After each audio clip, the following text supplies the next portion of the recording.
Mr. Chairman, we're live on YouTube. Thank you. Welcome to Senate Corporations.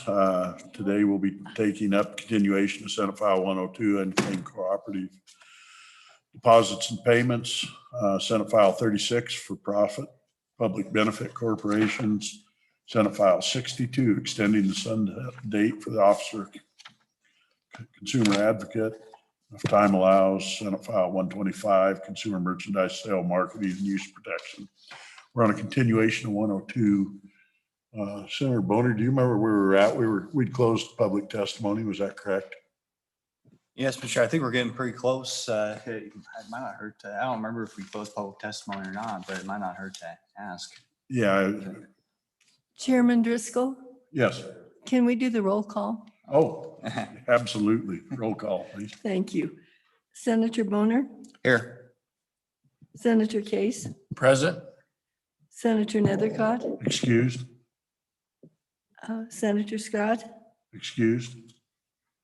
and Chairman Driscoll. Here. Thank you.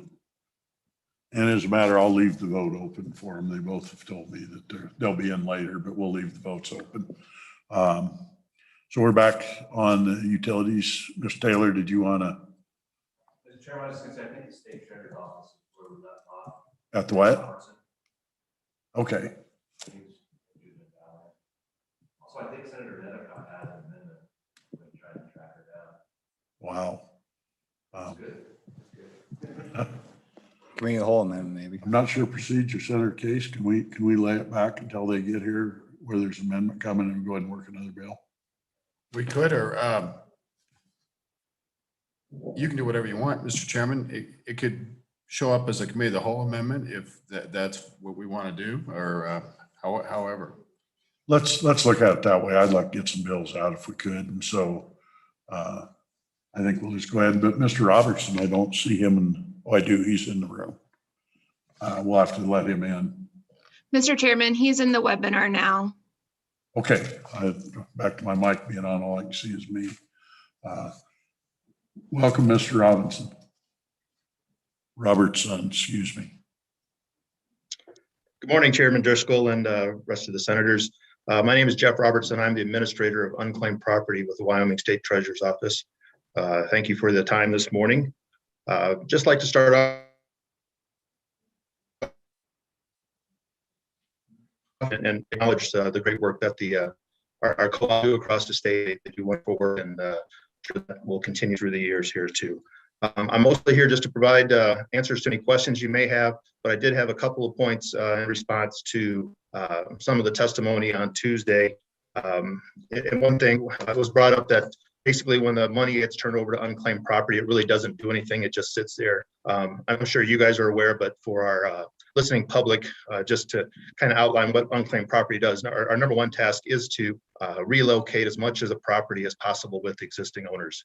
And with Wyoming statute, that money stays with the state in perpetuity in that individual's name until we find the rightful owner. So if it's turned over today, we can have people come 30 years down the road and still claim their rightful money. In this case, if it's a deposit, it's supposed to be turned over to the state within a period of a year. If we get enough of the personal identification information, such as social security numbers, addresses to match them up, even if they've moved, the subscription services we have, the databases that we have great success in locating individuals that we try to find on our own. I would say, as long as we get that information and it's in a timely manner, we're greater than 80% being able to locate where their new address is and be able to reach out to them. The one other part is when the money gets turned over, that money, as you guys are aware, gets invested within the state. And because of that investment, the money that comes through that, the proceeds with that, our office, our division, the unclaimed property division, is completely self-funded. We do not take any taxpayer dollars with that. And in fact, the excess funds, we turn around and give that back to the state. And that's used for part of the general fund. In the last couple of years, that's been right around $600,000 each year that we turn back over with the proceeds from those investments. I guess basically the only thing that we'd like to add is we do have a little bit of concern with this bill. We believe that may be providing a slippery slope in the future if we're allowing an exemption for unclaimed property on this. What's to stop other entities from coming forward, also asking for a similar exemption, whether it be public utilities or whether it be a city-run utility or any business in general. Where do you draw the line on who's allowed the exemption and who is not? So with that, I will cease my comments and be ready to answer any questions you may have. Questions for Mr. Robertson? Hearing none. Thank you very much. I very much appreciate your efforts, by the way, tracking people down. I've got some family money back out of it. You guys are user-friendly and a well-run organization to get stuff back from you. So I thank you for that. It's not like you hide money. You certainly, anybody can go do a search and look for it. So I appreciate the kind comments there. Thank you. Any further testimony?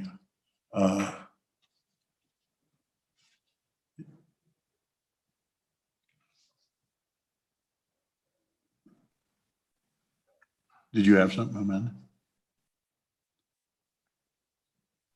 Did you have someone else to admit? Mr. Chairman, that was it. Okay. Any further testimony in the audience? Okay, with that, public testimony is closed. What's your pleasure? Okay, bill's moved. Discussion. Mr. Chairman, Turn your mic on.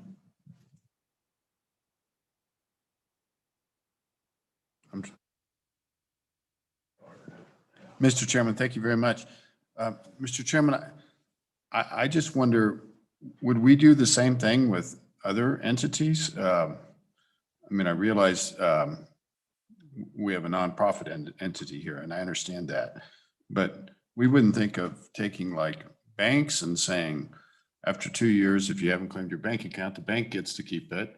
Or I could probably think of other nonprofits, things like health clubs, or, you know, it seems kind of unusual to single this out, Mr. Chairman.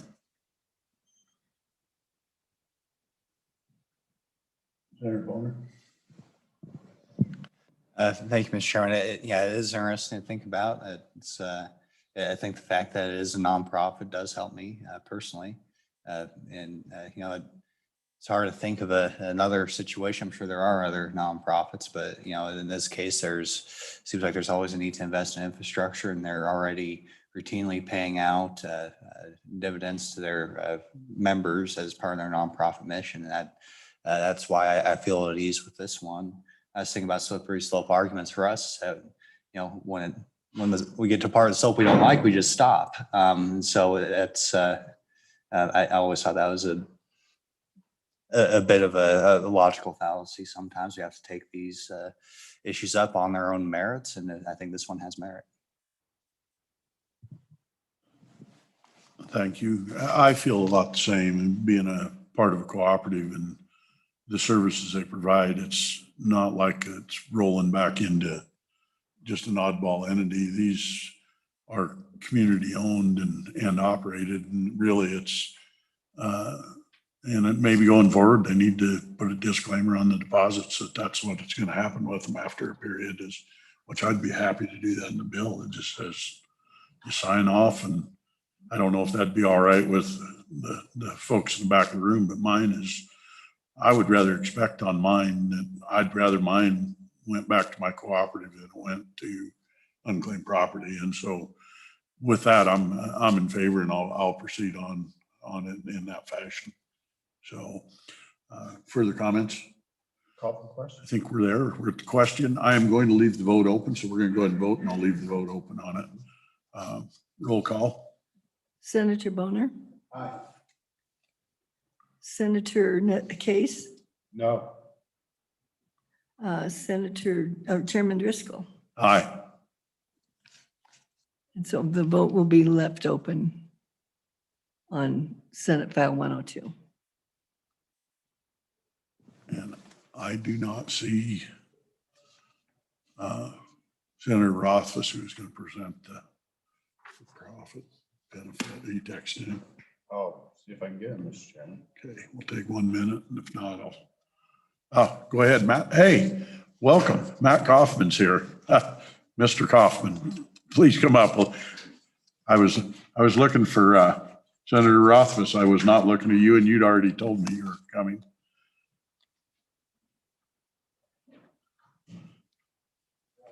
Welcome, Mr. Kaufman.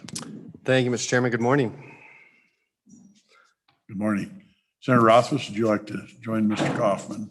Thank you, Mr. Chairman. Happy to be here. You about had me in a panic. I was going to lay it back because I'd have fumbled it. Welcome. Please identify yourself, and between the two of you, go ahead and team with however you'd like. Thank you, Mr. Chairman. Senator Chris Rothfuss, and with me is Mr. Matt Kaufman. We are presenting Senate File 36 today, for-profit public benefit corporations from the Blockchain Select Committee. This is legislation that we worked through the interim, as you'll recall. It is something that was requested by some members of the community that, based on the business model they were interested in pursuing within the state of Wyoming, we're running into some hurdles and challenges because we do not have a for-profit public benefit corporation statute in place.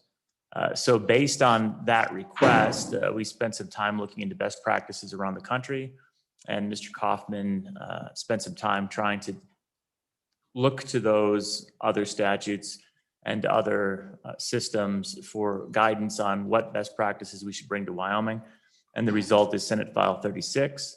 I will stop there and let Mr. Kaufman tell you a little bit more about some of the requests and interactions he's had, as well as walk through the bill and talk about its origins and how it compares to those other states. Thank you, Mr. Chairman. Thank you. Mr. Kaufman. Thank you, Mr. Chairman. Matt Kaufman with Hathaway and Coons here in Cheyenne, and also a member of the Select Committee. Mr. Chairman, maybe just a little context on this bill and where the idea came from. It's longstanding corporate legal doctrine, common law in the United States, that directors of a corporation have obviously fiduciary obligations to the shareholders. One of the most important fiduciary obligations that directors have is something that's been settled by a longstanding line of Supreme Court cases called the Revlon Doctrine from the Revlon Cosmetics Company. The Revlon Doctrine ultimately determines that a director of a corporation's ultimate duty is to maximize the shareholder return of profit. And so there have been numerous cases around the country in instances where the directors, for other considerations, didn't maximize the shareholder profit. They can ultimately be held liable for that. The outgrowth of that over the last 30 years across the United States has been something called the public benefit corporation. The idea behind that type of entity is it allows entities to elect into a system where the directors are permitted to weigh the balances of some extrinsic corporate policy, charitable purpose, whatever it might be, with that of also being a for-profit entity. I would note Wyoming actually has sort of done this already in the LLC Act. We have a definition for something called the low profit limited liability company. No one uses that because there's tax implications when you do that through an LLC, which is a pass-through tax vehicle as opposed to a corporation that's not. But I would just point out that the policy already exists in the state of Wyoming. The way that this came to me, Mr. Chairman, was through the introduction of a brilliant young company in Laramie that has developed software to combat human sex trafficking. And in the process of scaling this company, they ran into hurdles being a nonprofit because there are licensing problems, there is capital formation, raising problems, so they needed to be a profit entity. The problem was they want to make the conscious decision that we're going to forego maximization of some of that profit because we're ultimately participating in this charitable purpose. Another classic example, there's a very famous bread company based in Massachusetts that is a for-profit public benefit corporation. The reason they've chosen that status is it's their corporate mission that they only want to buy American wheat. And they realize that even in those instances where it might reduce their profit margin, their expenses are higher than it otherwise would be. That's a corporate mission that they want to maintain. And so they elect public benefit corporation status for that. I give those as a few examples just to create the context of reasons why entities would do or want to choose this. I would also point out in my research, Mr. Chairman, that approximately 36 states have adopted some form of the public benefit corporation. This statute before you is a combination based on what the select committee this summer deemed to be a few of the best models. Those were based on Delaware. Colorado also has a very similar statute. And so that's the bill before you. So with that, Mr. Chairman, would you like me to walk through the bill? Please.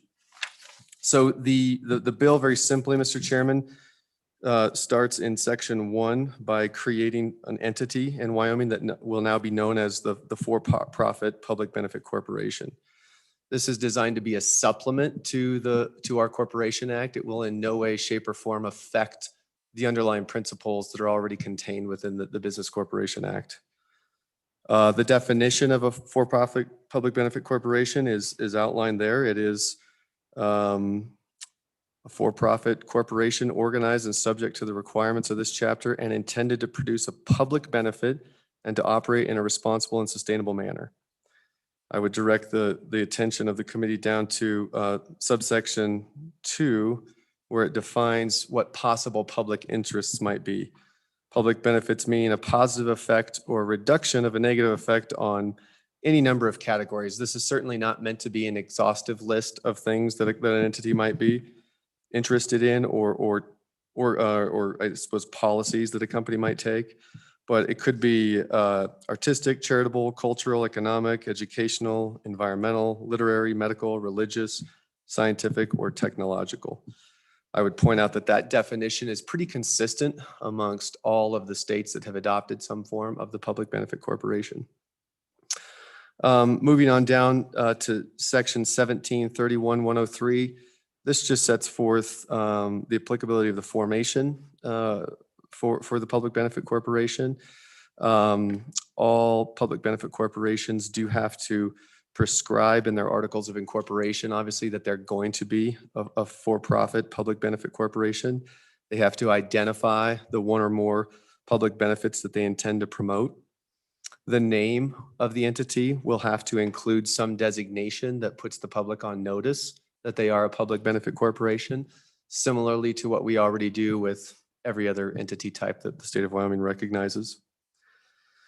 Moving on down to section 1731-105.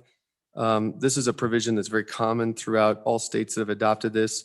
It's just simply a recitation of the fact that we don't want nonprofit entities merging with public benefit corporations. The reason for that is technical in nature. It's because typically a nonprofit entity is a non-stock corporation, where this will be a stock corporation. We don't want those two merging. So we just expressly forbid that.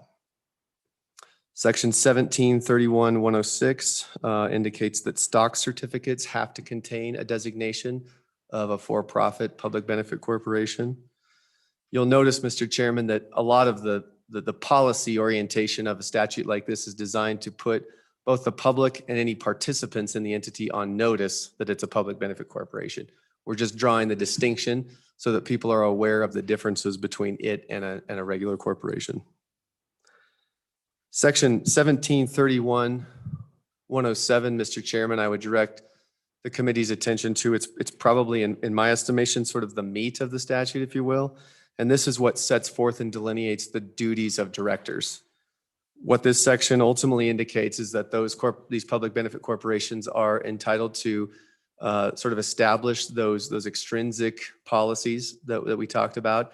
And the directors are then allowed to sort of weigh and do their best to balance the interests of those extrinsic policies with their internal obligations as a director. And this statute just simply sets forth the ways in which the directors can go through that weighing process. It also discusses potential conflicts of interest and the obligations of good faith, not breaching their duty of loyalty and good care to the entity. Section 1731-108 indicates periodic statements and third-party certification are necessary. This just, again, consistent with that policy of keeping the public on notice. We're requiring that entities, when they have public meetings, they're noticing the public that they're a for-profit public benefit corporation, that their meeting notices contain that type of notification as well. Mr. Chairman, I'm going to skip down now to 1731-109. This section is something that has drawn some questions, so I wanted to explain it. In a corporate context, when a shareholder believes that the entity that they have shares in, the directors are either taking actions that are not in the best interest of the corporation, or that directors are taking actions that somehow hurt minority shareholders, we have different types of statutorily authorized actions that a shareholder can bring. You might have heard the term a derivative shareholder claim or a direct shareholder claim, different types of claims. This section just sets forth some basic requirements that a shareholder has to meet before you can bring those types of claims.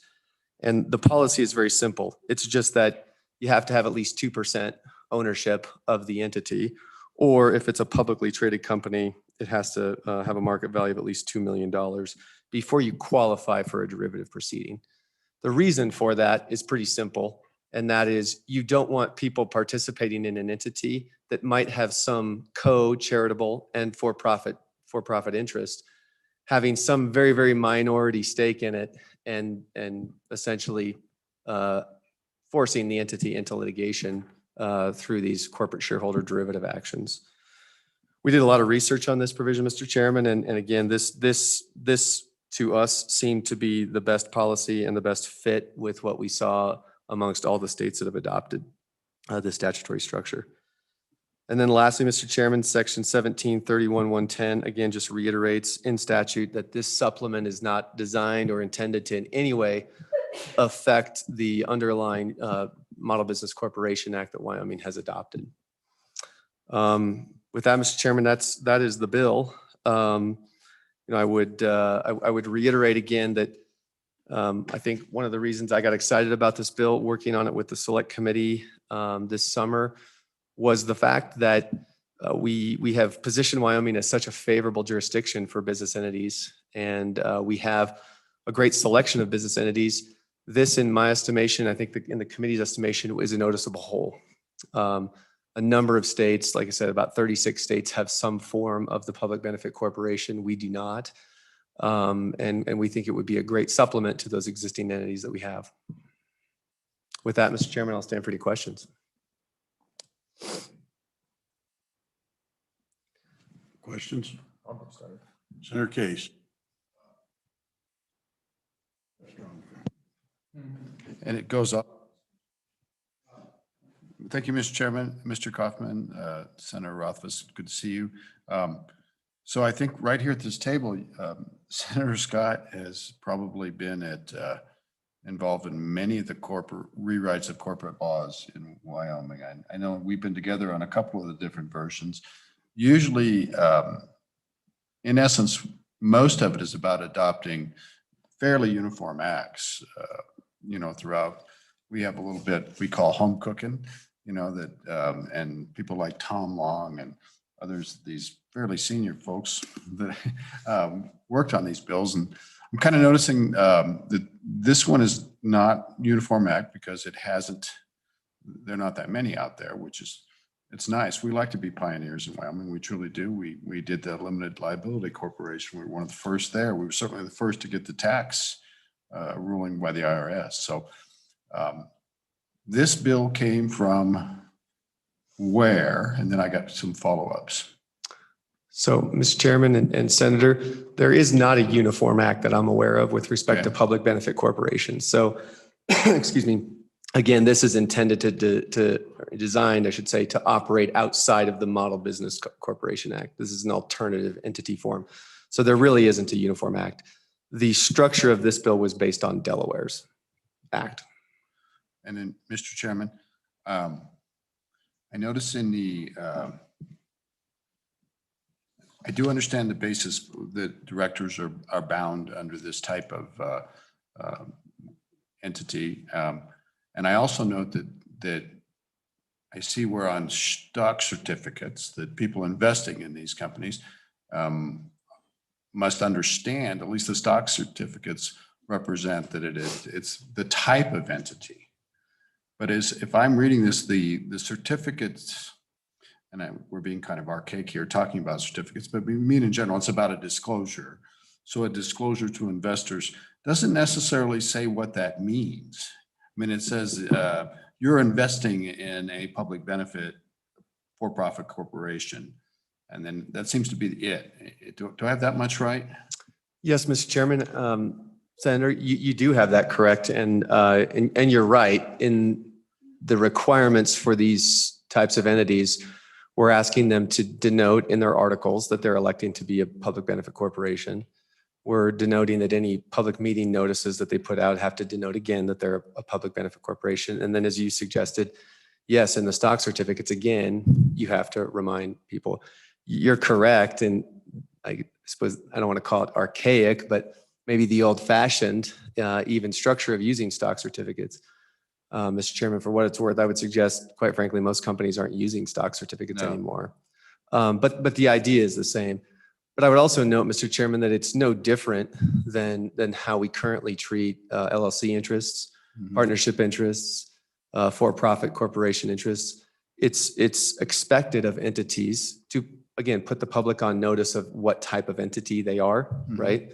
And from there, I think once that statutory reference is made with respect to what statutes are authorizing their existence, we do expect, I think, shareholders at some point to take some initiative in understanding what that means. So you're right, there's not an explicit expectation that these entities in those share certificates explain what it means to be a public benefit corporation, but it certainly would in their articles, and it would set forth those public benefit purposes in their articles. The last question, Mr. Chairman, would be, would you be opposed to requiring just a little bit more disclosure? And I might look to the substance of that disclosure on page 6 under the duties of director. And it's actually the paragraph up above, which is coming out of page 5 and section 1713, 1731-106, stock certificates. Archaic again, but in that disclosure, what if we were to require disclosure, something of the fact that directors of for-profit public benefits corporations are required to operate the corporation in a manner that balances the pecuniary interests of stockholders and the public benefits identified in the article of consideration, something like that. Because if I'm buying stock in a company and you tell me it's a public benefit corporation, a for-profit public benefit corporation, I might have expectations that are leaning on the for-profit side.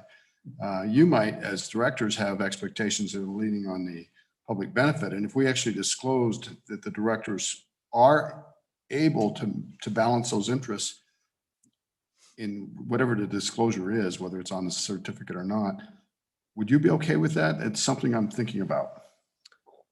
Mr. Chairman and Senator, I'm okay with that. Generally, I think additional disclosure is a good thing. I would supplement that by saying, obviously, another area of law that I practice a lot is securities law. Right. The requirements that a company has to go through when they're raising capital and gathering investors, and obviously disclosure is the name of the game. And so I would certainly think that any company that's raising money under this corporate form is going to have weighty, heavy disclosure obligations to make sure that their investors do understand that. So I think there's some overlap there, candidly, with the securities regulations and the disclosure that's required of companies. But I think some additional clarification in the statute is certainly appropriate as well. Thank you, Mr. Kaufman. Thank you, Mr. Chairman. I'll try to work something up. Senator Scott. Senator Scott. Mr. Chairman, my question is, and I apologize for missing the early piece. There we go. Piece of this because I was up in the Appropriations Committee.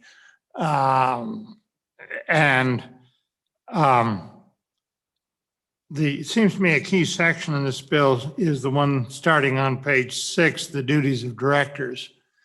For a profit corporation, you can describe the duty, Mr. Chairman, as being to act in the best interests of the corporation, or at least not opposed to the best interests. And this is a different set.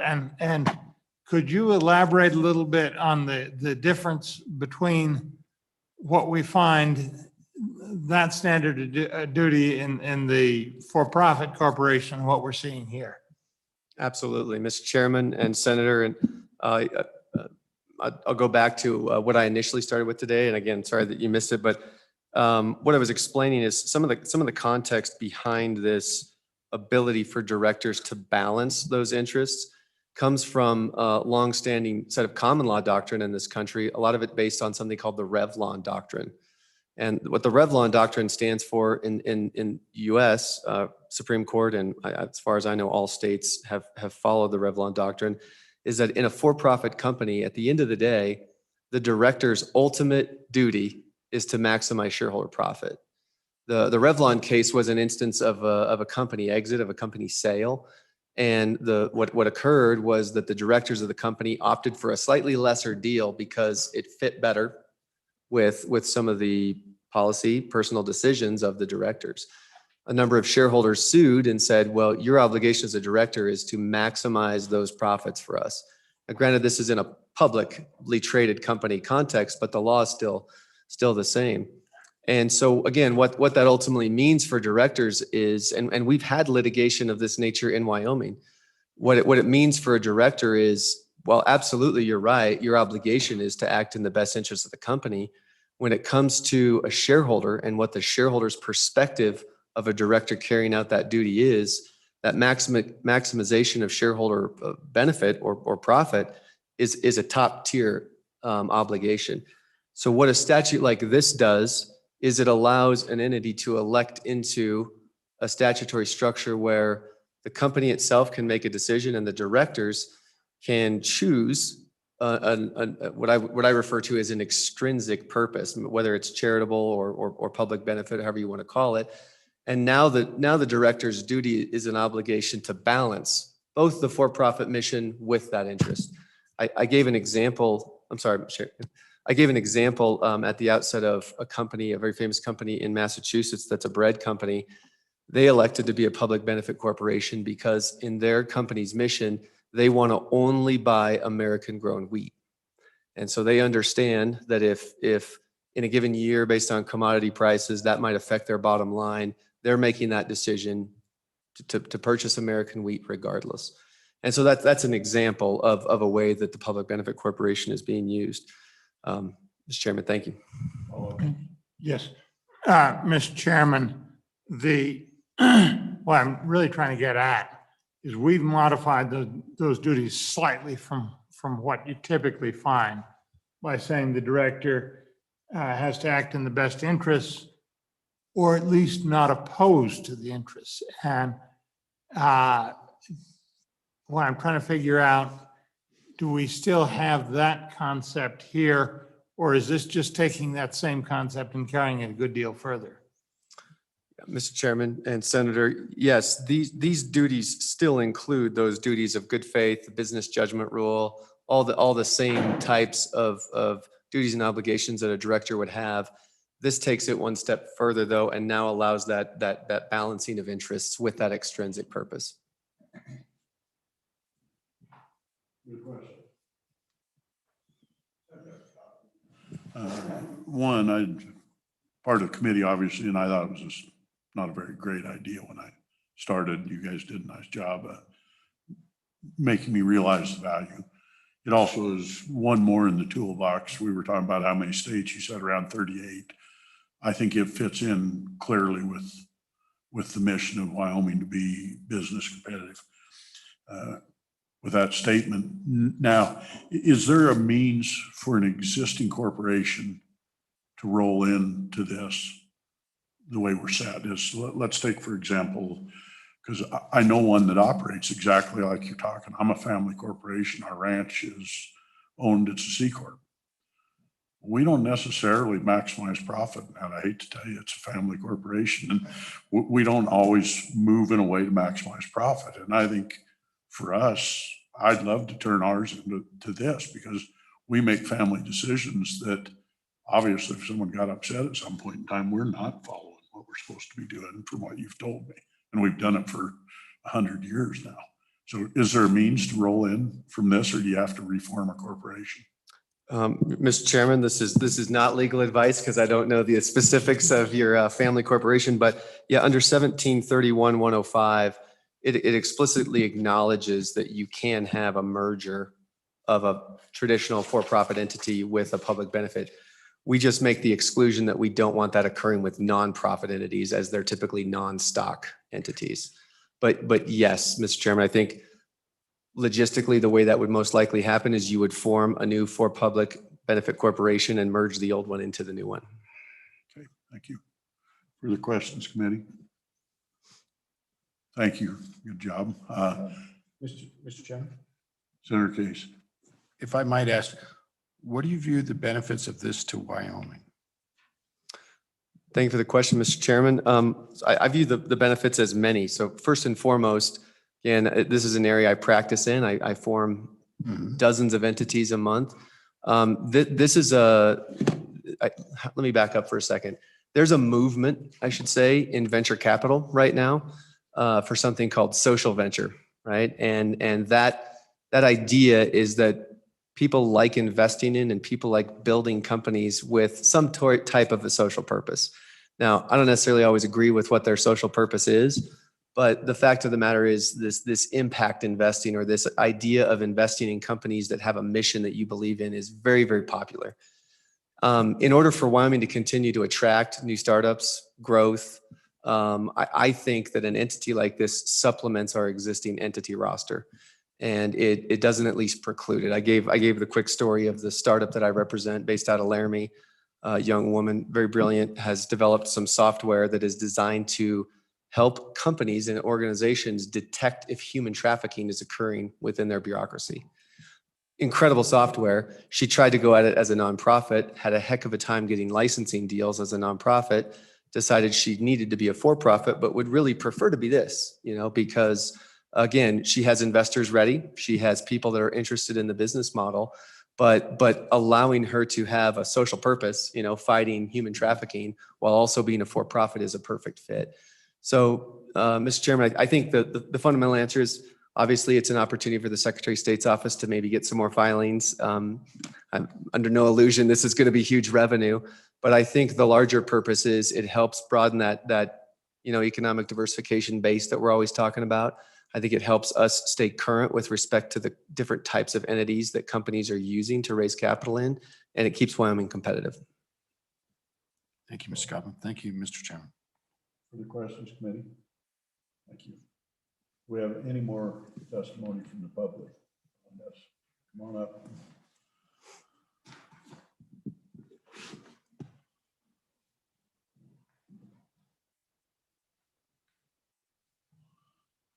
Welcome. Thank you, Mr. Chairman, members. I'm Lisa Johnson, representing the Wyoming Economic Development Association.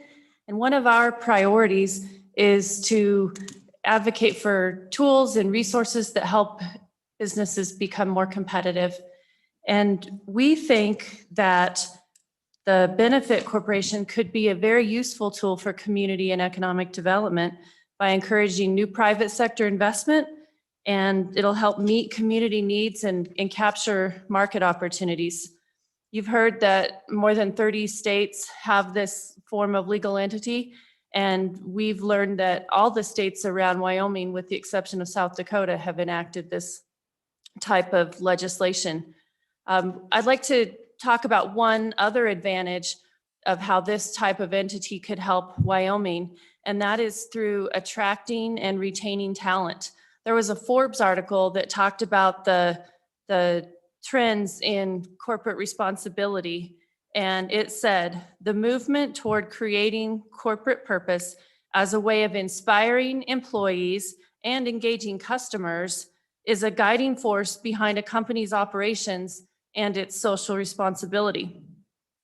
I'd like to give a couple of illustrations of how I think it might help in very small rural communities in Wyoming.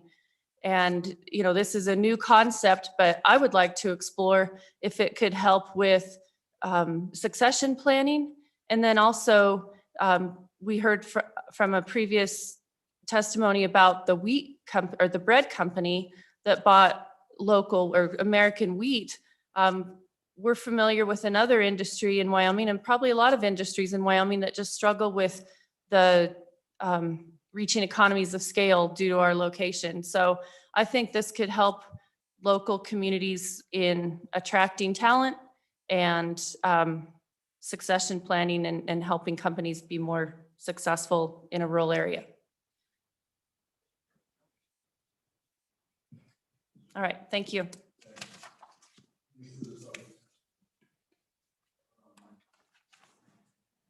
Don't believe so. We have Mark Larson in the waiting room is all I know.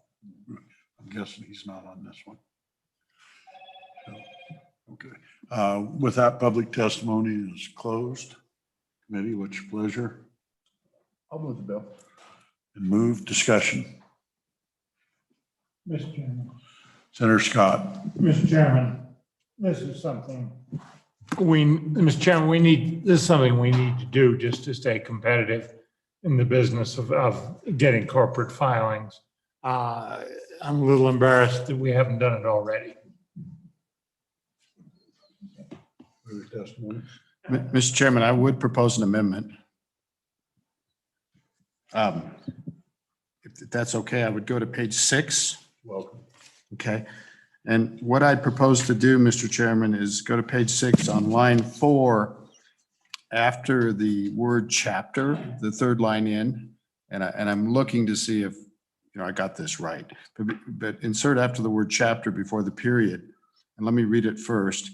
So the sentences, I'll start up above. It says, shall note conspicuously that the corporation is a for-profit public benefit corporation formed pursuant to this chapter, and that the directors of for-profit public benefit corporations are required to balance the pecuniary interest of the stockholders and the public benefits identified in its articles of incorporation, period. And I got most of that from the lines 13, 14, and 15 below. And so I'm happy to share it with the secretary. You see what I'm trying to say? I'm just trying to say, hey, it's a public benefit corporation, but what does that mean? It means that the directors don't have to necessarily pay attention to you. And I'm just trying to get that disclosure out there. So that would be the proposed amendment. I can read it again if you'd like.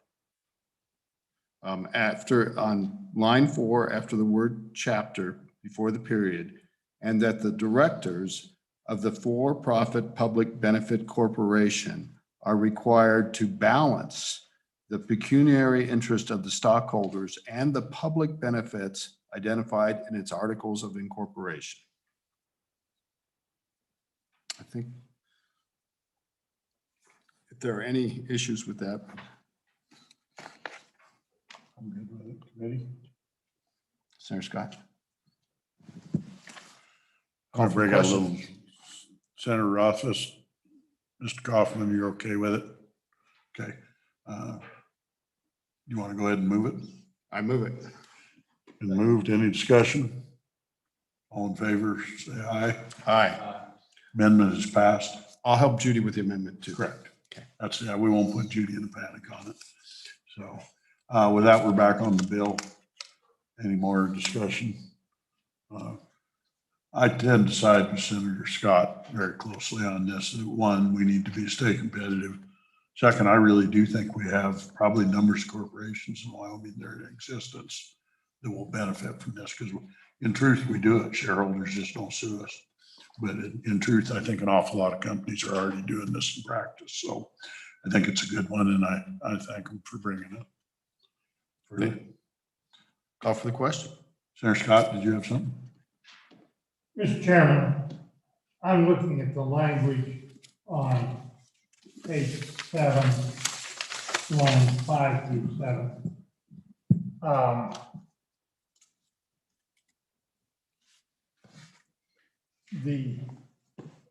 Our standard for, again, I'm coming back to our standard for directors for profit corporations being a little different. And they do, particularly in this disinterested area, they do have the concept of not being opposed to at least not being opposed to the interest.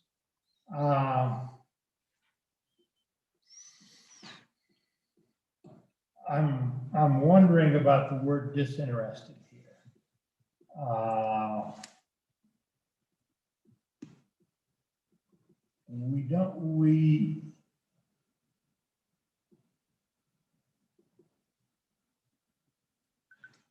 What I'm tempted to do is add after disinterested.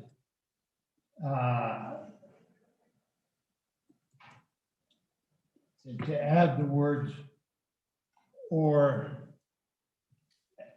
at least not opposed to the interests of the corporation. But I'm not quite sure that that's exactly the right way to do it.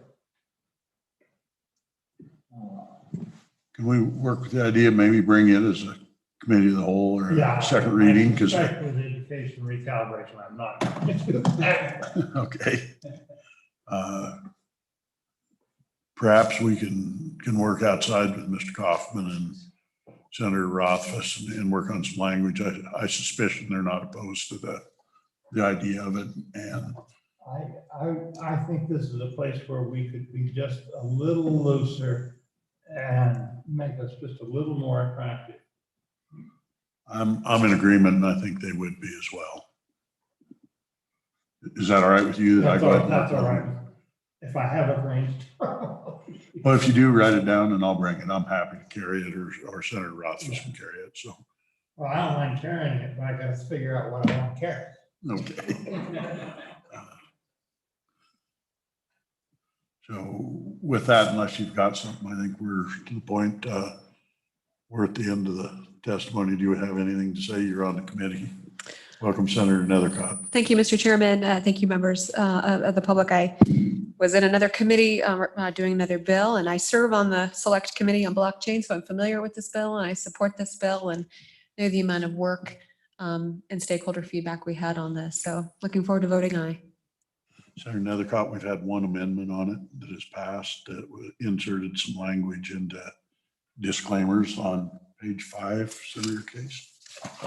Mr. Chairman, thank you, Senator It's Nethercott. page 6. Senator, we passed an amendment, page 6, line 4. These are the notice on the shares or the electronic equivalent, I assume. But it basically, we said the shares have to note that it's a for-profit public benefit corporation. We put in a little bit more disclosure as to what that means, and that means that the directors have to balance the interests of the shareholders and the public purposes identified in the articles. So you would like it. I know you would like it. Mr. Chairman. I believe it's consistent with our fiduciary duties. It's about the disclosure to the shareholders. It's trying to let them know that, you know, their returns will be subject to the decisions of the directors balancing these interests. So you can leave a no vote on the amendment if you want, but it's still passed. Senator Scott. Mr. Chairman, on page 7, line 5, I'm going to make a suggestion I would like to be able to get some reaction from Senator Officer, his co-conspirator on this. If we deleted the word disinterested and said, and is not opposed to the interests of the corporation instead of disinterested, would that, I think that loosens it just a little bit and gives a little more latitude, particularly for some of these closely held corporations. Mr. Chairman, if I may ask the expert to respond to that. Mr. Chairman, I'm just going to pop in here if I can. We'll have our other lawyer, our staff attorney here, Senator Nethercott. Thank you, Mr. Chairman. I think that term disinterested is a common term used in, Mr. Kaufman may disagree, but I think that's a common term used in this space, as opposed to your proposed amendment that I think has a similar intent or result, but a new terminology and a new meaning. So disinterested is somewhat of a term of art. Mr. Chairman. Yeah, Mr. Chairman, I do know that. But I'm trying to be a little more parallel to where we are in the for-profit corporation world. And I think it is a little bit of an improvement in the disinterested word. Senator Kaufman, or Mr. Kaufman, Thank you, we've Mr. Chairman. elevated you before. I'll do it again. Mr. Chairman, if I may, I very much appreciate the suggestion, and I agree with the sentiment. The only problem I would point out is this section is in specific reference to the director's balancing of those interests. My fear is if we insert the language not opposed to the interests, we sort of negate that balance, because it's sort of inherent in the statute that balance could be somewhat opposed to the best interests, at least of the bottom line of the company. It might be a better place. Yeah, okay, Mr. Chairman, I'll not offer it. I'm interested in doing something on that line, but I haven't quite got it right, was the conclusion I reached from his testimony. Mr. Chairman, I do appreciate the sentiment, though. I'll give this some thought, because I do think there's probably a place we could work something like that in. Very good. Thank you. Committee, further comments? Mr. Chairman, Senator I Scott. will say what I'm trying to do is figure out a way where we can be just one step more attractive than the standard language you see elsewhere. Pretty progressive way to go, Senator Scott. Mr. Chairman, Senator Nethercott. just like to take note that it's happened. Senator Scott is trying to be more progressive, and I like it a little more stodgy and old school. That was my thoughts exactly. I was trying to say it as fast as I could, but we've got a pretty racy older senator here. So, further comments? Question called. Roll call, please. Senator Boner, Aye. Senator Case, Aye. Senator Nethercott, Aye. Senator Scott, Aye. Chairman Driscoll. Aye. Mr. Chairman, Senate File 36 is a due pass as amended with 5 ayes. Thank you, Mr. Chairman. Thank you, committee. Appreciate it. Thank you very much for all the hard work on it. Great work. Like I said, I started out thinking this was just kind of a fluffy one. So now you got me changing my corporation over. So thank you. For Senators Nethercott and Scott, we did the cooperative bill and I left the vote open. You don't have to leave it now, but I'll have you leave the room, and I would like to do it publicly. So if you could leave your vote. Mr. Chairman, I'm an aye vote on the bill. So am I, Mr. Chairman. Thank you. I hope that's all right, but I just assume they're done public so everybody can hear them. Our next bill is Senate File 62, extending the sunset date for the Office of Consumer Advocate. I think, I'm not sure who's here to present on it. It's a pretty simple bill. Mr. Freeman is here. Thank you. I'm new to the Corporations Committee. Yeah, I Mr. don't know. Freeman is the director of the office. He's the Wyoming Consumer Advocate. Welcome, Mr. Freeman. This is my kind of bill, by the way. One page. Welcome. Thank you, Chairman Driscoll, members of the committee. My name is Bryce Freeman. I'm the administrator of the Wyoming Office of Consumer Advocate. I think most of you are familiar with what we do, but we are an independent office that advocates on behalf of Wyoming utility ratepayers before the State Public Service Commission. We get involved in a number of matters. Most prominently, you probably know that we get involved in advocating for consumers when utilities request rate increases to make sure that those rate increases are no more than absolutely necessary in order for the utility to provide safe, adequate, and reliable service to Wyoming customers. Of course, there's a lot of other cases that we get involved in as well, but that's essentially what we do. We were created in 2003, excuse me, by the legislature, and we have been doing this work since then. Our office consists of 6 full-time professional staff, 2 attorneys, and 4 rate analysts, including me. I'm a working rate analyst, so I testify in a lot of the cases that come before the commission. I have about 30 years of experience in utility rate regulation. And so this bill before you is, we were actually born with a sunset in 2003. So we've been through this exercise before, I think about 3 times now. And this bill would simply allow us to continue the work that we do on behalf of Wyoming ratepayers for another 5 years.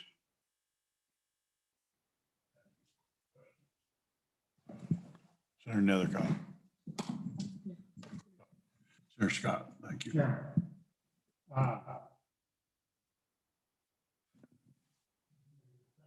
Mr. Chairman, I think that this is a necessary idea. I think this office has done very good work. I think it's very useful to have a second opinion and look at things, and they've been quite helpful to this committee over the years. My question, is there any magic in the July 1, 2028? And frankly, what I'm thinking about is I'm not sure I want to go quite as far as removing the sunset entirely, but going to after a general session, and I'm thinking of 2031, 10 years out. Mr. Chairman, Senator Scott, well, thank you first. We've actually had sort of a variable experience with the sunset provision over the years. I think the first one was a 2-year extension. And the second one, I think, was a 5-year extension. When it was extended the last time, it was a 10-year extension. And so we're happy to come and talk with you all anytime, either in this committee or wherever we can be most useful to you. And so, you know, if you decide that you'd like us to come back and talk to you in 5 years, that's fine. If you'd like us to wait 10 years to come back and talk to you, that's fine as well. I think it is important for the ratepayers and the process of utility rate regulation in Wyoming to have the Consumer Advocate Office in place. And so I think over the years, the legislature has recognized the importance of having an independent Consumer Advocate Office that can provide independent advice and counsel and advocacy to the Public Service Commission.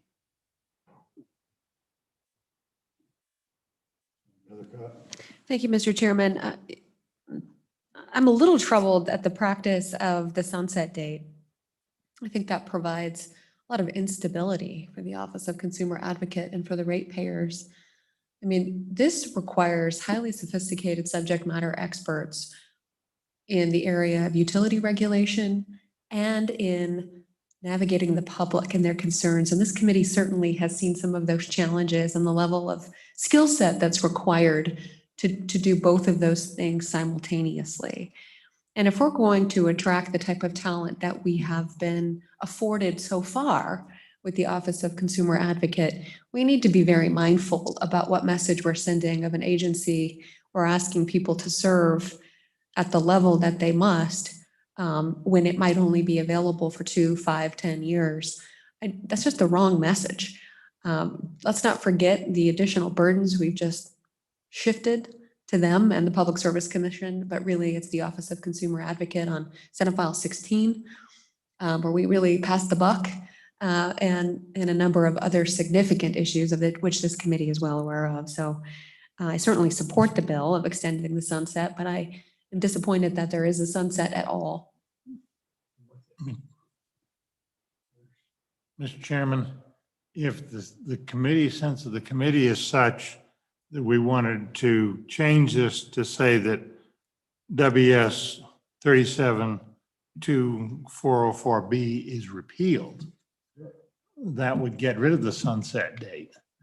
And if the office got totally out of line, we could always deal with you in the budget process. Senator Scott, does that fit within the title? Do we have to do years? Because the title's extending sunset date. The title that counts is the extending sunset date. That's the catch title up there. Line 1, act relating to the Office of Consumer Advocates extending the extending. sunset date. It does change it. Does it change it so much as to change the purpose of the bill? My judgment I was just would be asking no. because it's, you know, we could rake it 99 years too, but Yeah. Senator Case. Mr. Chairman, I think we could get away with it. I mean, Love that. well, you know, honestly, what is this, the purpose of this title? The purpose of the title is to put people on notice is what the bill is about. The bill is about the Office of the Consumer Advocate and their continued existence, whether if we were to say, we can actually change the words in the title to say repeal, repealing the sunset date. Anybody that's cares, it's fair notice to everybody, because if you're following this about extending the sunset date, the repeal is fair game, I think. And it will be in the engrossed bill, it will show the new title. And believe me, there will be no one probably concerned about this change. And we can do a good benefit for Wyoming because we sort of remove a political football that this office has been. And I've been on both sides of that. And I think it's time we just let them do their job. I'm all on for it, but you folks are going to defend it on the floor. You've been here longer can than do I it. am. Yeah, Somebody's sure. going to jump Yeah. on probably, so. Very good. So any further testimony or questions? Thank you. No, Great Mr. job. We very much do appreciate what you do. And this has been the first time in my career that we've had a chance even to extend the sunset date without a rolling battle. So Thank you, very Mr. good. Chairman. Thank you. And I really appreciate what you all do as well.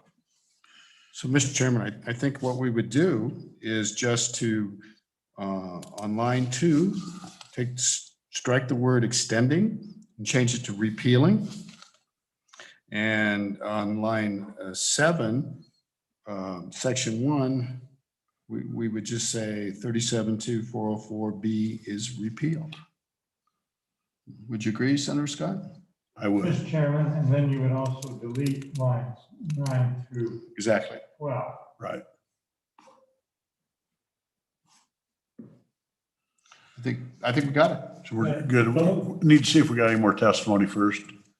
And I don't believe we do. Mr. have. Chairman, Yes, Mr. Chairman, we have Commissioner Mary Throne in the waiting. She's in the webinar now. very good. Well, let's do Mary and then we'll come back to Mr. Bush. So I can't see you on the screen, but welcome, Ms. Throne. Good to see your face today. Good morning, Mr. Chairman. I was here, so I thought I would say hello to you and the committee and thank you for your willingness to remove the sunset date. I think, as all of you have noted, the OCA provides an important function. They're very important to our process, and stability and the ability, as Senator Nethercott said, to attract talent is important to the agency. So thank you. Question? And I'm happy to answer questions. Question? Thank you very much. Good to hear from you and appreciate the testimony. Thank you. Mr. Bush, welcome. Good morning, Mr. Chairman, members of the committee. David Bush, representing Black Hills Energy. We are an electric and natural gas utility across 50-some communities in Wyoming, 57, I think. Just here in support of the bill. I don't know that I need to say a whole lot since Mr. Freeman has done an excellent job, and I don't know that you could ask for a better outcome of this bill, but just again, support the office and what they do for us, and for ratepayers and the expertise that they bring with a lot of the work, as Senator Nethercott has mentioned, that's going to be coming their way. It's going to be important to have the expertise at the OCA and the PSC available to help ratepayers and help the legislature really in navigating through all this. So support what they do and don't always agree with them on what they come up with, but that's their job. So anyway, any questions or? Thank you. Questions for Mr. Bush? Thank you. You bet. Thank you. Do we have any further testimony? Please come forward.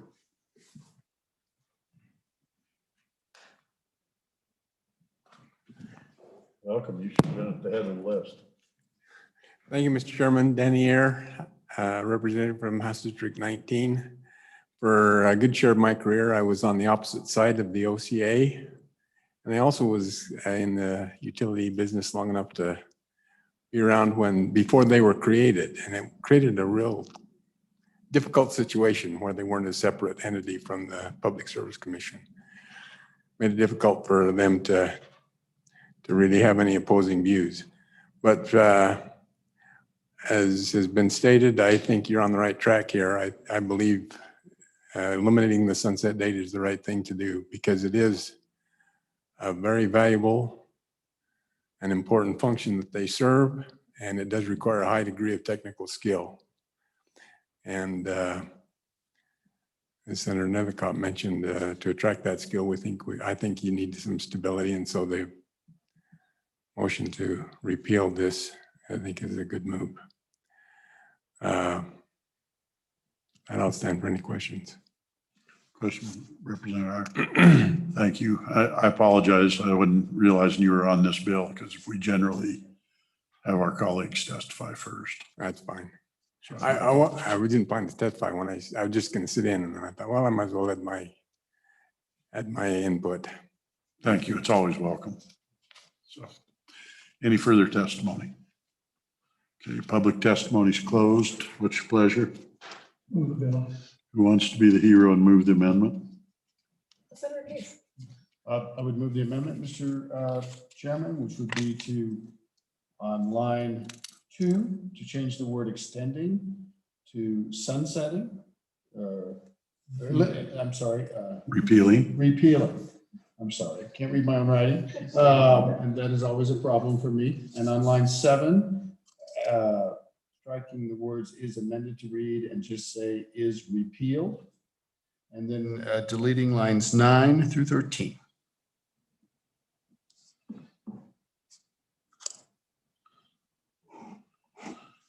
Very good. Any discussion on the amendment? Question on the amendment. All in favor, say aye. Aye. Amendment is passed. We're back on the bill. Any comments or questions? Question called. Roll call, please. Senator Boner, Aye. Senator Case, Aye. Didn't hear it. I'm sorry. Senator Nethercott. Aye. Senator Scott, Aye. Chairman Driscoll. Aye. Mr. Chairman, Senate File 62 passes as amended with 5 ayes.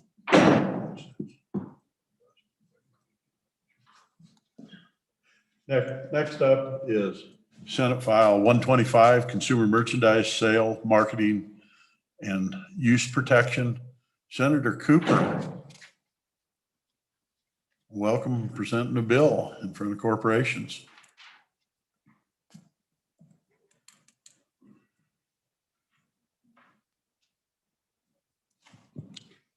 Thank you, Mr. Chairman. Committee, good to see you this morning. I'm here today to. Please identify yourself for everybody out there. I'm sorry? We all know you need to identify Yes, yourself. I'm sorry. Thank you. Senator Ed Cooper, Senate District 20. I'm here today to discuss Senate File 125 with you. It's concerning uniformity in the sale of consumer merchandise across the state as far as the merchandise and the packaging of it. Some things that are going on around the state in other areas. Different municipalities and counties have banned specific products or are attempting to ban specific products. And the purpose of the bill is to bring forth the idea that If it's legal in Wyoming, it's legal across Wyoming. So provide uniformity across the state for consumer products. A pretty straight up bill. It reads as an act of relating to counties, cities, and towns, prohibiting counties, cities, and towns from enacting and enforcing ordinances or regulations relating to the sale, use, or marketing of consumer merchandise. And going forth, the heart of the bill is in 15-1-103, general powers of governing bodies. It says no governing body of a city or town shall enact or enforce any ordinance or regulation that sets standards or requirements regarding the sale, use, or marketing of consumer merchandise that are different from or in addition to any state law. And then it goes on to, in Romanet 1 and 2, to give you some definitions. And then section B is no county shall enact or enforce any ordinance of this with the same wordage. So it directs cities and towns, and then it addresses counties. So where we're at on this is, there's people that out there that don't think that the sale of perhaps vaping products or Copenhagen or maybe a 32-ounce drink cup should be allowed in their particular town or county. I don't know how things are in your county, but if you ban the sale of Copenhagen in my county, we're going to have a mutiny. So, so it's trying to bring uniformity across the state. When you have merchandisers like Maverick, for example, or Loaf and Jug, or one of those, they're buying in large quantities, and they need to be able to sell their product in uniformity all across the state. They don't need to find out that in Jackson, the rules are different than they are in Douglas, that are different than they are in Cheyenne. It makes doing business very difficult, and it provides an incentive for them to do business in some other state rather than Wyoming. So we need those merchandisers here, and we need to support them. In my opinion, it also kind of enters into some personal liberties.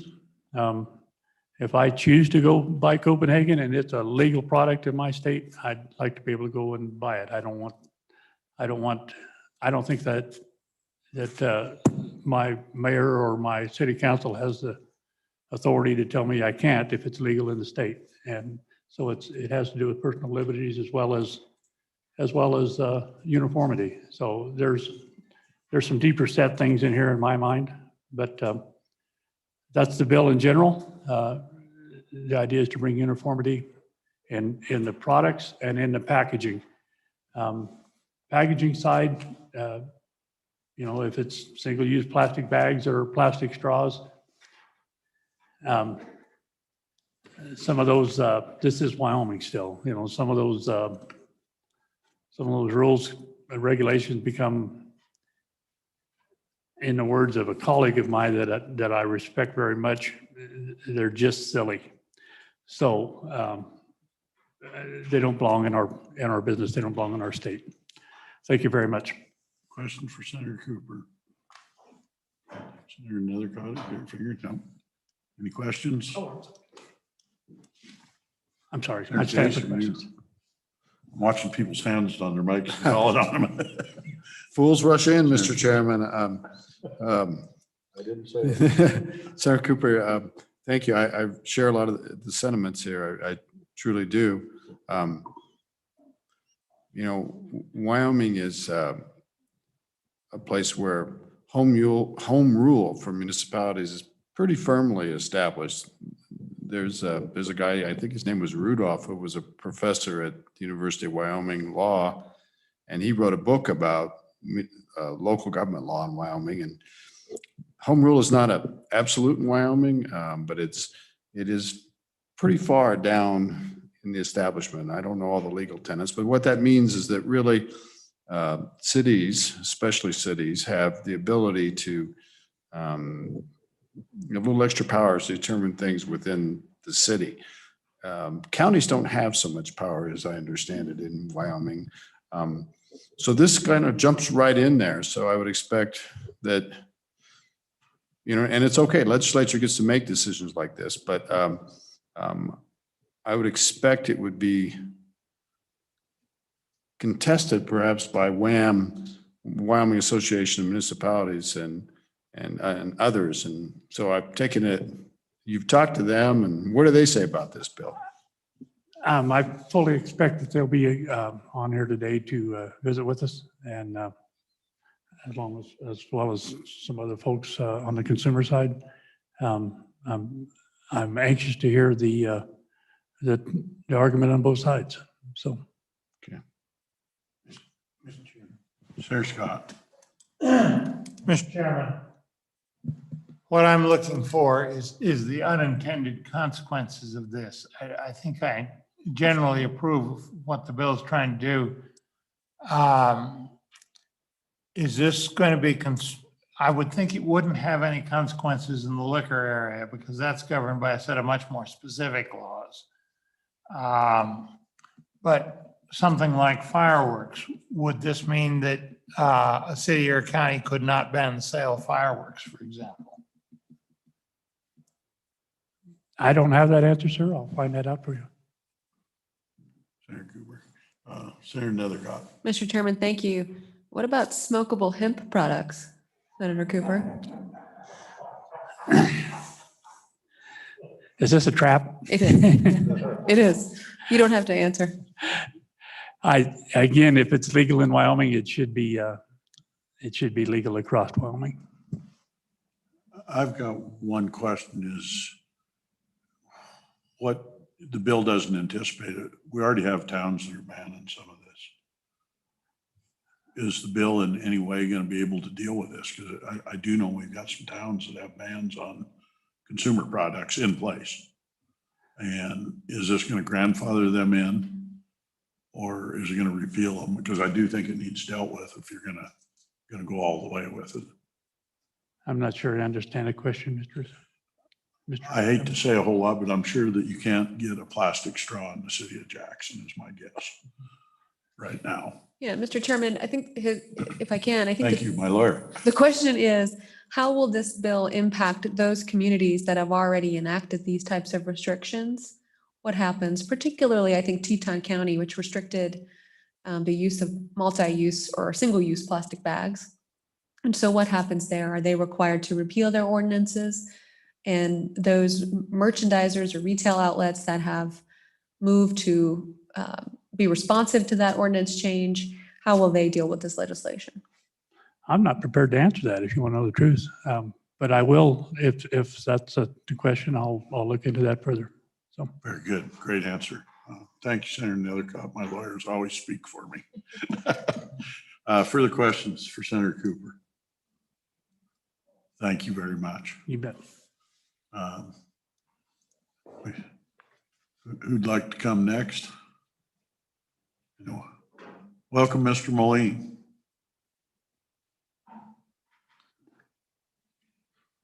Thank you, Mr. Chairman, Committee. Brett Moline, Wyoming Farm Bureau Federation. Way I'm coming at this on behalf of my members is consistency statewide.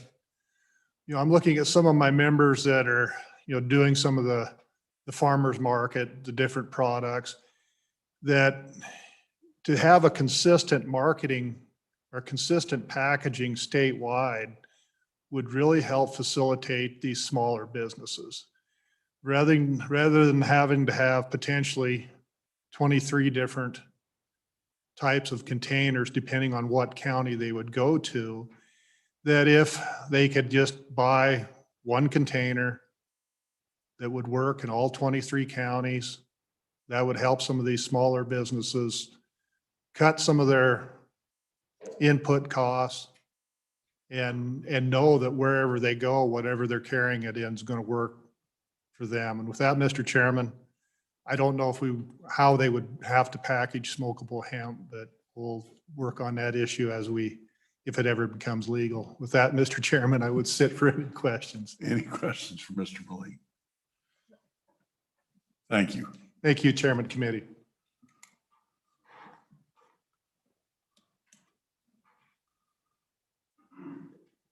Welcome, Mr. Pickard. Good morning, Mr. Chairman, members of the committee. My name is Dave Pickard, representing the American Recyclable Plastic Bag Alliance, part of the Plastic Industry of America, and we support this bill.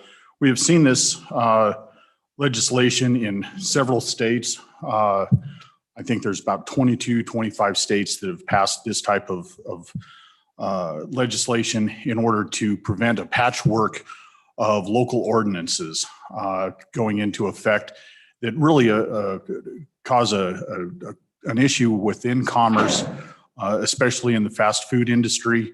And as an example, in this last go round of the pandemic, or not go round, but this ongoing pandemic, if you can imagine, in some jurisdictions, primarily in other states, we're trying to get ahead of this in Wyoming, but in other states, there have been local bans on clamshell containers, any types of styrofoam containers, cups, plastics, any of those products that have really facilitated the restaurant industry to respond to the closures in their communities due to the health orders, whether it be in Wyoming or elsewhere. And this piece of legislation is simply saying that if we're going to have a standard on these types of products, it needs to come from the state, and rather than a patchwork of 99 different municipal ordinances that some will ban 32-ounce drink cups, some will only ban straws, what have you. I do want to address the question that came up about those jurisdictions that already have some types of bans in place, particularly in the county to the northwest. If you look on page 3, line 13, section 2, any ordinance or regulation in effect on July 1, 2021, or adopted thereafter by a county, city, or town that is in violation of the act is void and unenforceable. So that sets the effective date. So I would take that language to mean that any of the existing bans that are out there would be able to remain on the books and enforceable. Anything going forward would not be able to. And with that, Mr. Chairman, members, I'll stand for any questions and invite some of my colleagues up here as well. Thank you, Mr. Chairman.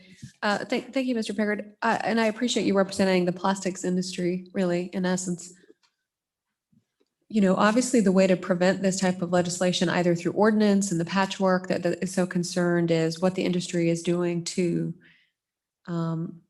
reduce the production of single-use plastics, recognizing that this is a global concern and is primarily housed with the municipalities who are stuck with our landfill concerns, right?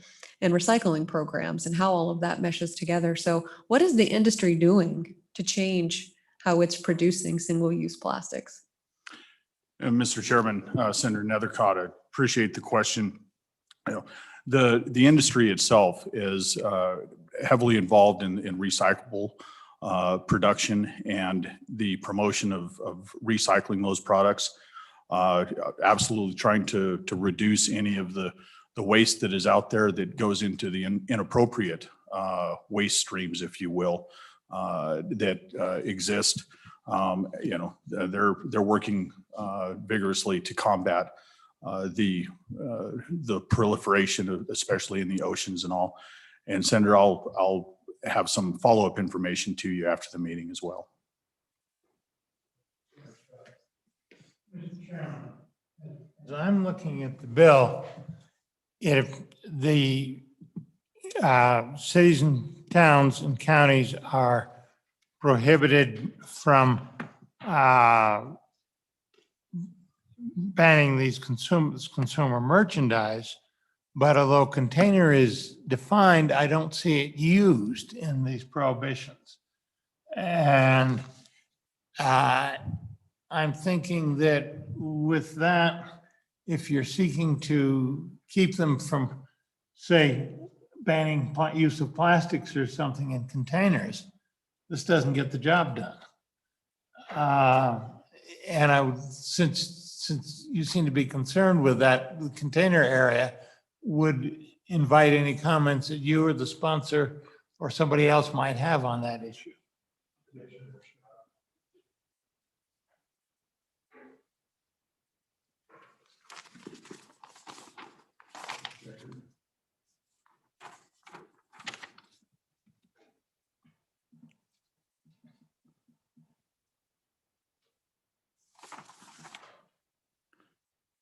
Mr. Chairman, I apologize. I didn't bring my bill copy, but to answer Senator Scott's question, page 2, line 3 includes the use of consumer merchandise that are different from or in addition to any other state law. So we believe that the use component of that of the products is included on page 2. Mr. Chairman, I think that applies to consumer merchandise, but I don't think it applies to containers. And I'm would be very tempted to add the words or containers for consumer merchandise on line 4, so that we're sure they're both covered. Mr. Chairman. And maybe I'm missing something in how this bill works, but I think they're thinking just by defining containers and then not using it, that would give rise to the thought that containers are not covered by this. And maybe our attorney would have an opinion on that.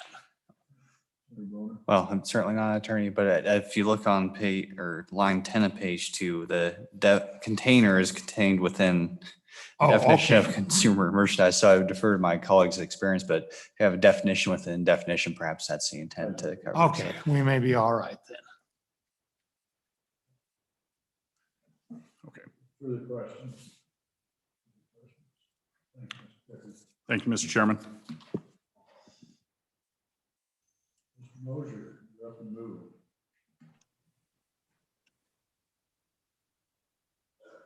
Welcome, Lieutenant Rex Sahara. Mr. Chairman, members of the committee, Mike Mosier, Wyoming State Liquor Association. We support this legislation. I'll briefly outline why. To follow up on the comments before, and as the good senator brought out, I think even though Title 12 in liquor law is pretty long, communities, I think as I read it, could still ban some of the products that our retailers sell. It's been done across the country, and that's one of our concerns. I mean, one of the things with local governments is they get involved in the freak out of the day. Whether it's plastic bags or a type of alcohol.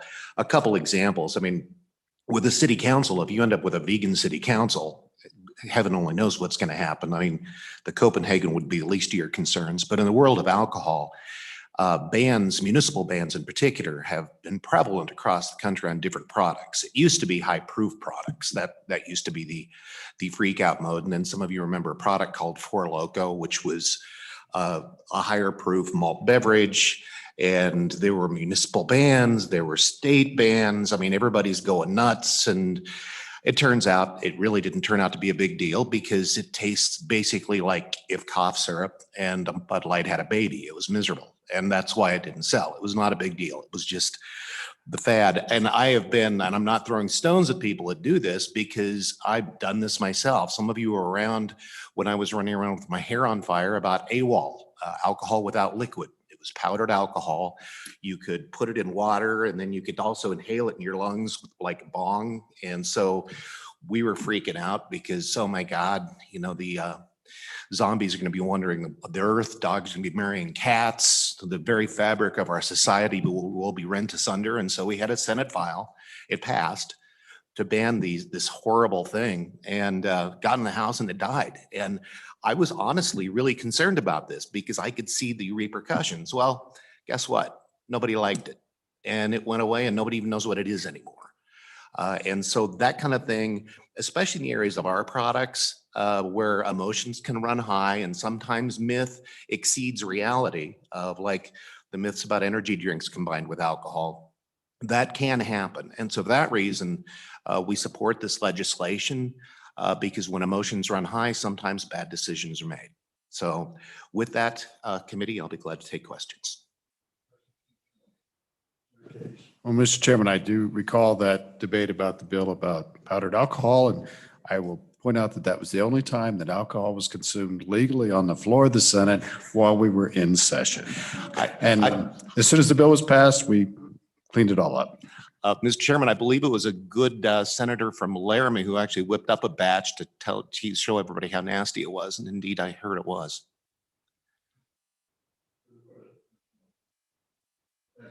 Thank you.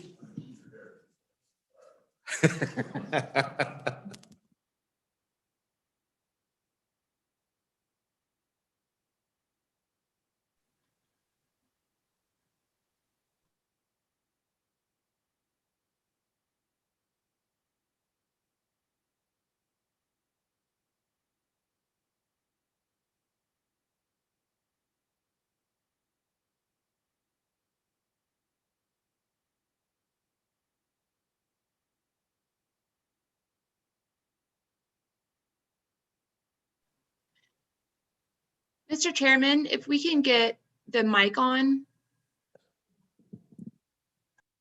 Okay, we have the mic on now, so I will let that go just for all of you, but good to be back.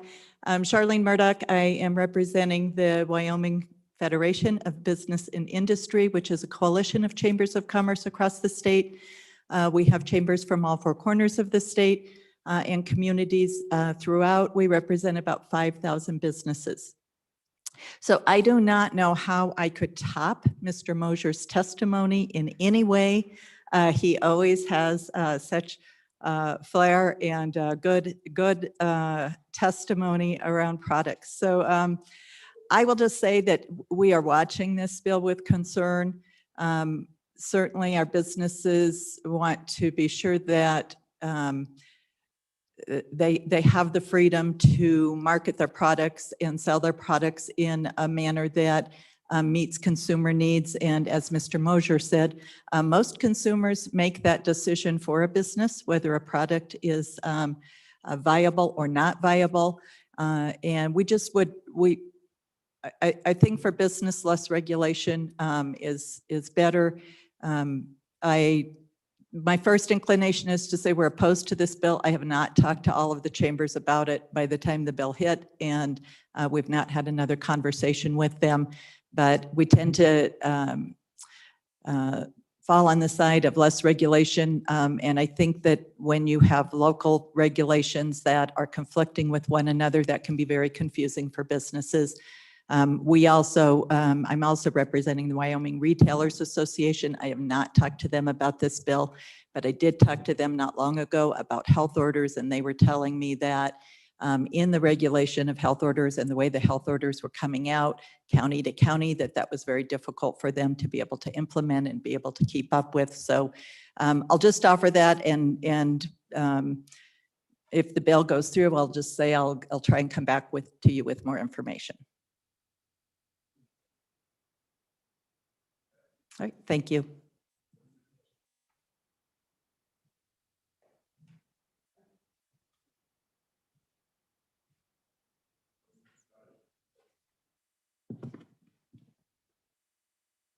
Thank you, Mr. Chairman and members of the committee. Good morning. Unfortunately, Lori Erbakite is scheduled to speak to this bill, and she had to step out for another committee meeting. So I would just like to share with you that excuse me, I'm Sherilyn Kaiser, representing the Wyoming Realtors this morning. Okay. With this, looking at this bill, it really is a Main Street bill for realtors and the ability for, to have the strong and viable main streets and businesses, small businesses in our community. As we read this bill, we think that it might help with some of our housing mix and availability issues that we have in our local communities. And, sometimes we have to address parking requirements when we have developments and,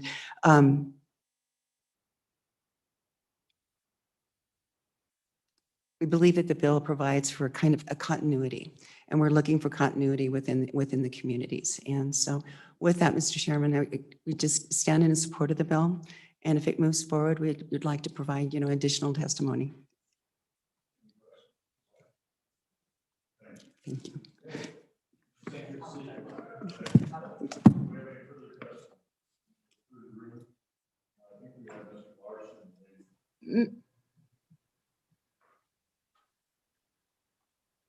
Mr. Chairman, Mark Larson is online. He's in the webinar currently.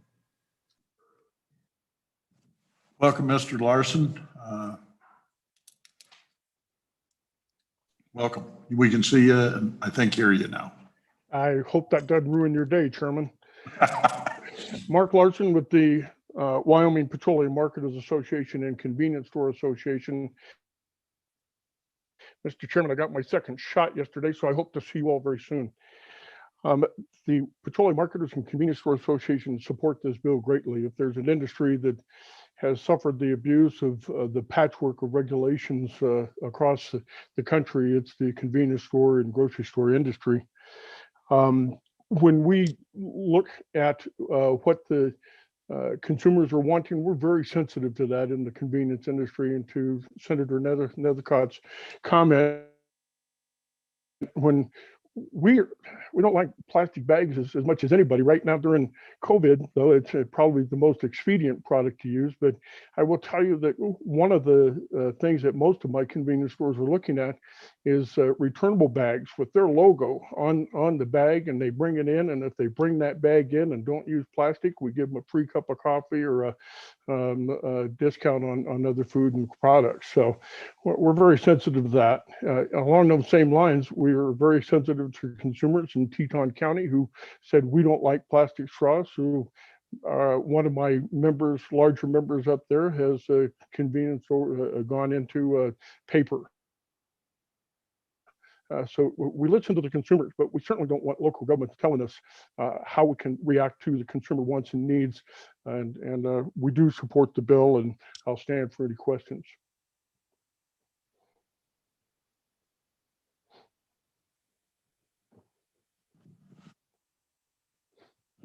Do we have anyone else in the waiting room? Ms. Murdoch. Mr. Chairman, can I please clarify? And Yes, ma'am. With all due respect, and I apologize, I have been on the side of opposing more bills than supporting in the last few days, and I misspoke my testimony. We are in support of this bill, and my regrets for misrepresenting that. I was wondering about that, but I didn't ask you. I went back and when Ms. Kaiser spoke, it dawned on me that I had misspoke, and I asked Mr. Picard, I said, did I just oppose that bill? And he said, yes. So again, my apologies, and I'll try and keep my bills straight next time. Thank you. Thank you for the correction and the testimony both. I think with that, public testimony is closed. Committee, what's your pleasure? Bill is moved. Discussion. Senator Scott. Chairman, I've been sitting here trying to think of unintended consequences, Mr. Chairman. Certain microphones ought to be back. Bring a bill. There we go. Mr. Chairman, I've been sitting here trying to think if we're going to have any unintended consequences. I think there might be some involving fireworks bans. I think that this might be invoked if some local jurisdiction took to regulating the sale of pornography. Beyond that, Mr. Chairman, I haven't been able to figure out any, and I think we're probably safe to go ahead with this bill.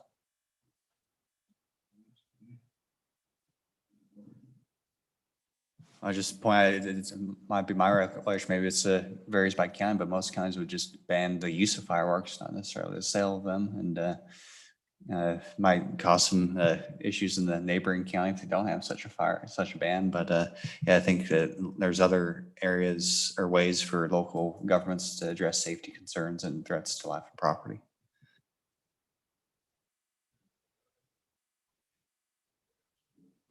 Yeah, Mr. Chairman, I've struggled with this bill and I appreciate everyone being very excited and supportive of it. I don't see its excitement, nor do I necessarily see its need. And I think that there are unintended consequences here that aren't being thoughtfully considered. I'm disappointed that the Wyoming Association of Municipalities isn't here. I hope you heard that. Because this bill directly affects them and the counties, right? And understanding landfill concerns, right? I know this, I mean, a side note, and I don't want to go off on a tangent here, but did Hawaii pass this legislation? Because I don't think they probably did. They're an island and they have a lot of concerns associated with their landfills and restrictions on what can be produced and single-use plastics as a result of their concerns. And I understand we're in Wyoming. But the challenge is the same. So I have a hard time, and this is such a heavy-handed bill. I can't believe that the counties and municipalities were upset about this. But I don't know that it's particularly needed right now, and I think that it needs a greater conversation. So I'm a no vote on the bill. I think it's an overreaction. I am a yes vote. I have some of the same questions, but I do see it already happening in Wyoming, and I do have concerns with where it's at. And I think the bill does address it. I have an amendment for it, though. I think we need to make it effective immediately because you're going to see certain areas that rush out to ban things to beat the ban on this, because the way it's said is everything's grandfathered in. That was the original question. The way I read it, maybe I'm wrong. Yeah.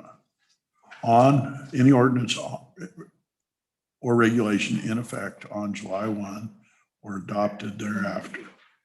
So it does catch me. You're correct. I didn't. There's Scott.